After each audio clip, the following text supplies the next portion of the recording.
आजच्या या ठिकाणी लाडक्या बहिणीच्या माध्यमातून अध्यक्षांची या ठिकाणी बैठक लावण्यात आली होती।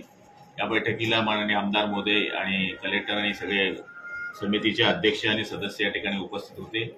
त्याच्यामध्ये आढावा घेण्यात आला की या ठिकाणी किती सभासदांचे फॉर्म भरले गेले, तर 5 लाखाच्या वरती महिलांचे फॉर्म भरले गेलेले आहे। आणि माननीय मुख्यमंत्र्यांचा दौरा या ठिकाणी 13 ऑगस्ट असल्यामुळे त्याबद्दलही सगळ्या समितीच्या अध्यक्षांना माहिती देण्यात आली आणि कशा पद्धतीने हा दौरा आहे आणि आपण सगळ्यांनी काय भूमिका बजवायची आहे या बाबतीत सुद्धा या ठिकाणी समितीच्या अध्यक्षांना सूचना देण्यात आलेल्या आहे आणि त्यांना सांगण्यात आलं की उद्याच्या उद्या आपण आपल्या तालुका स्तरावर बैठकी लावून याचं नियोजन करावं आणि सगळ्यांनी या ठिकाणी ती मान्यता दिलेली आहे। मला तरी असं वाटतं की राज्यामध्ये माननीय मुख्यमंत्र्यांचा दौरा या ठिकाणी लाडक्या बहिणीकरता महाराष्ट्रामध्ये जळगावमध्ये होतोय ही आनंदाची बाब आहे आणि हे होत असताना आपलं जे टार्गेट अचीव करायचं आहे ते जवळपास आपण अचीव करण्याच्या जवळपास पोहोचलेलो आहोत। त्यामुळे मी समितीच्या लोकांचं सुद्धा आम्ही सगळ्यांनी अभिनंदन केलेलं आहे। आमदार महोदयांचंही अभिनंदन केलंय की ज्यांनी याच्यामध्ये हिरिरीने भाग घेतलेला आहे। तर या दौऱ्यामध्ये माननीय मुख्यमंत्री महोदय येणार आहेत आणि ते सागर पार्कला येतील।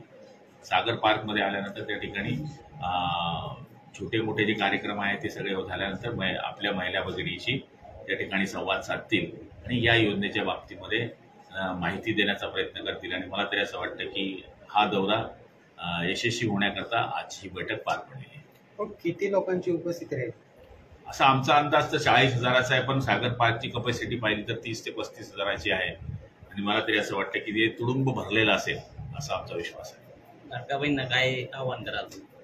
लाडक्या बहिणींना काय आव्हान करणार?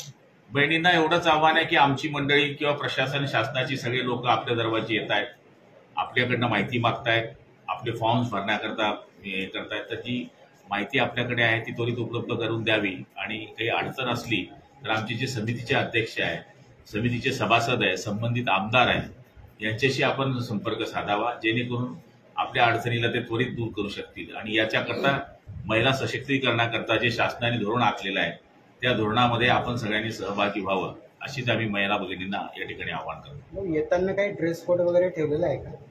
नाही, तसं काही ड्रेस कोड नाही।